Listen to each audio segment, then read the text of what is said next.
Yo, what's going on, guys? Welcome back to a brand new video on the channel. Inside of today's video is sneak peek day. We're going to be sneak peeking with a brand new mythic brawler, ALLI, who's been released on Thursday, so we'll get our hands on her pretty soon.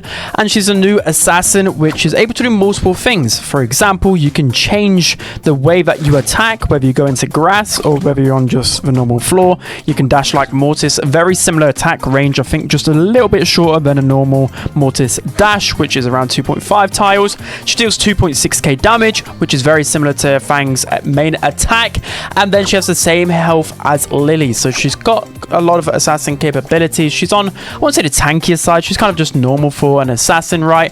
So in terms of her traits, she can go over water, she turns into this cool little crocodile lizard, whatever you want to call it. It just looks hilarious. And then you can jump like Miko, and she has another trait which I can't show in the training cape, but I'll show in the gameplay later on.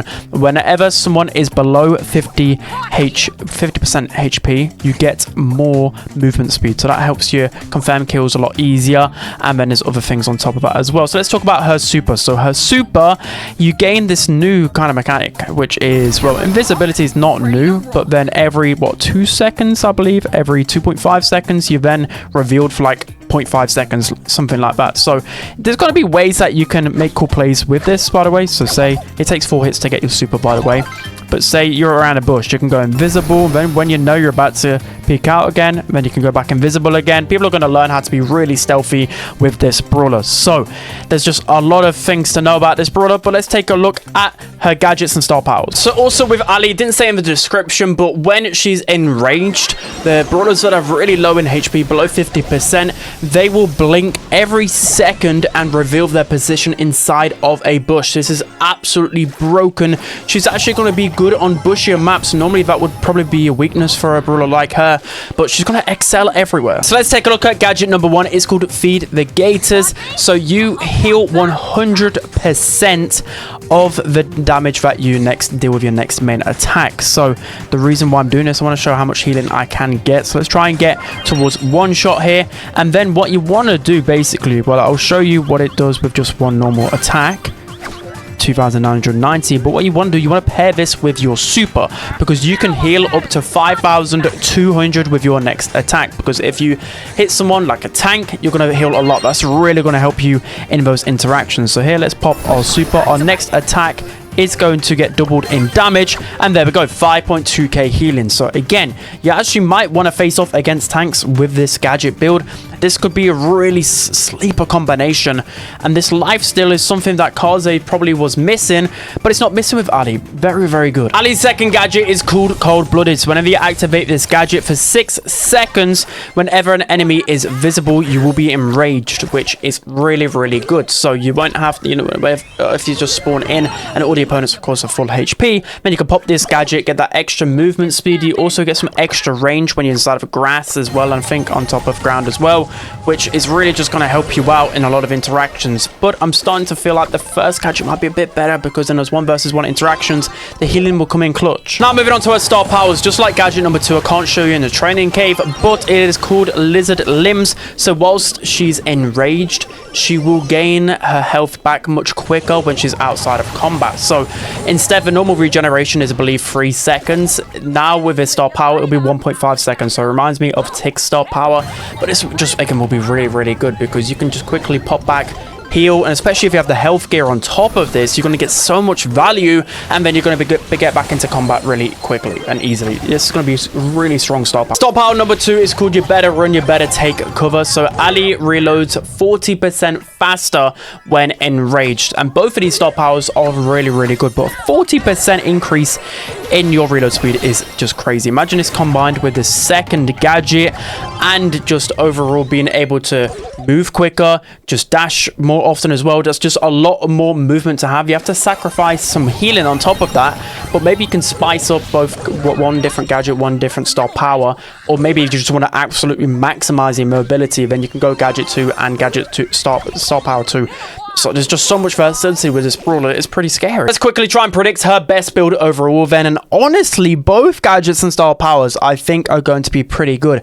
I think overall though, I'm going to guess that it's probably going to be gadget number 1. It's going to be really good for healing. I don't know, but you get enraged for 6 seconds, which can be just really good for extra movement speed. I think the healing will be better overall because, again, if you combine it with the super, then you're going to be just healing up a lot in those 1 versus 1 interactions. And every 10 seconds as well, I think that's going to actually be really powerful thinking about it. Yeah, gadget number 1 for sure. And then both star powers seem really, really good. If you want to get back into the action much quicker, then this is going to be pretty good. But I think the extra 40% reload speed, that sounds insane.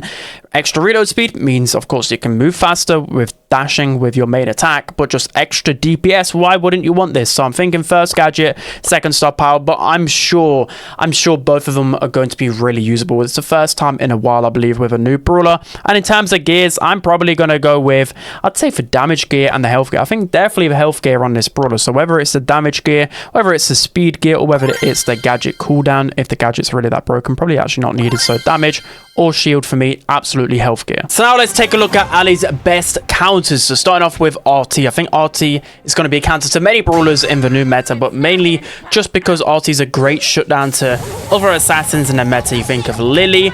You know, people just go RT because it's one of the only ways to fully shut down a Lily. Same goes with Kenji. But Kenji was completely broken in monthly finals. You'd see RT pop up in the weirdest of places, and that's going to remind me of ALLI. Not going to be as broken as Kenji, but you get what I mean, to completely shut down assassin. And ALLI can go over water, which is very, well, I think it's very unique for an assassin other than Shade. While RT can go over water as well, so he can defend himself really well there. Next, we've got Chester. So I just think really high damage brawlers up close. So of course Chester. Think of the toughest matchups against Lily. Again, everyone goes Chester into Lily, so the same will apply to ALLI as well. An assassin that wants to get on top of you, well, Chester just likes to eat people that are close like that. And then lastly, we have Doug. So Doug's going to be a great counter to many brawlers in the meta, but kind of like Jackie and Doug, or just tanks that have really quick burst damage, are going to be able to take down ALLI quite easily, in my opinion. Moving on to ALLI's best matchups, I think she's going to be really good into lots of different things and just applying pressure. Just think of Kenji in that way, or even Kaze, where they're just able to use their main attack as a lot of mobility. The same will go for ALLI because there's lots of gadgets, and the star power can really just help get a lot of pressure on the map. So first off, Sandy. She's going to be really good into Sandy, mainly because Sandy hasn't got the DPS to deal with it, and then Sandy has a lot of HP, and I think ALLI actually will like a lot of brawlers with a lot of HP because you can just get a lot of healing against that brawler in a 1 versus 1. Next up, we've got Squeak as well. So Squeak again just hates being applied pressure. Like brawlers like Squeak, Sprout, hate it when there's just a brawler behind a wall getting close to them. You don't even have to be like killing them, just pressuring them alone, and ALLI's going to be perfect at that. Throwers, of course. An assassin like ALLI is going to counter throws. That's just a given. Everybody knows that as well. And I think a really underrated matchup for ALLI has to be tanks with low burst. I think she'll have a good matchup into brawlers like Ash, Sam, etc. Maybe not until she gets the hype charge completely, but I think she'll be able to turn the tides in the matchup pretty easily with her gadget and super combination. Personally, she'll have some really quick burst damage for a assassin. So I'm excited and also scared at the same time because she looks really fun, but also very strong. So now let's go through all of the game modes, ranking her and how strong she'll be, and then overall ranking as well. So start off with Gem Grab. I think this is going to be her best game mode. S tier for me. This has to be because of her mobility. You're just able to take down gem carrier really easily as well. When you're on grass, and basically every gem grab map has grass, you're able to jump over walls, so it just sounds very, very scary. And invisibility as well. It's going to be a gem carrier's worst nightmare. Absolutely S tier.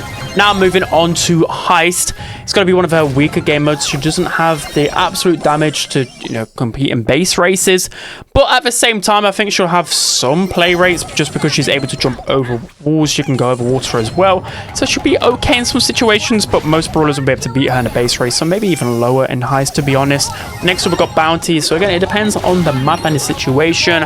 Some maps she's able to apply a lot of pressure, but she isn't really like a teamwork machine. She's just good at getting pressure and good at 1 versus 1s. So probably B tier there. That's fair. Next up, we've got Brawl, A tier. So she will be very strong in Brawl, but the limiting factor has to be that she has got a hypercharge in Brawl right now, and just since the hypercharge has been released, a hypercharge brawler just absolutely has to be S tier most of the time, because the purple button normally equals a goal. It just does, with so many different hypercharges in the game, and she hasn't quite got that. So I think A tier, and there's just a lot of tanks in this Brawl meta, and you need a bit more DPS to compete with them. Next up, we've got Hot Zone. So I think a lot of brawlers are just good in Hot Zone in general, and I just think she's going to be really strong in A tier. This is because she's going to be really good at applying pressure. She's going to be good at countering those pesky throwers. She's just going to be good at getting it in behind enemy lines. So I think absolutely A tier.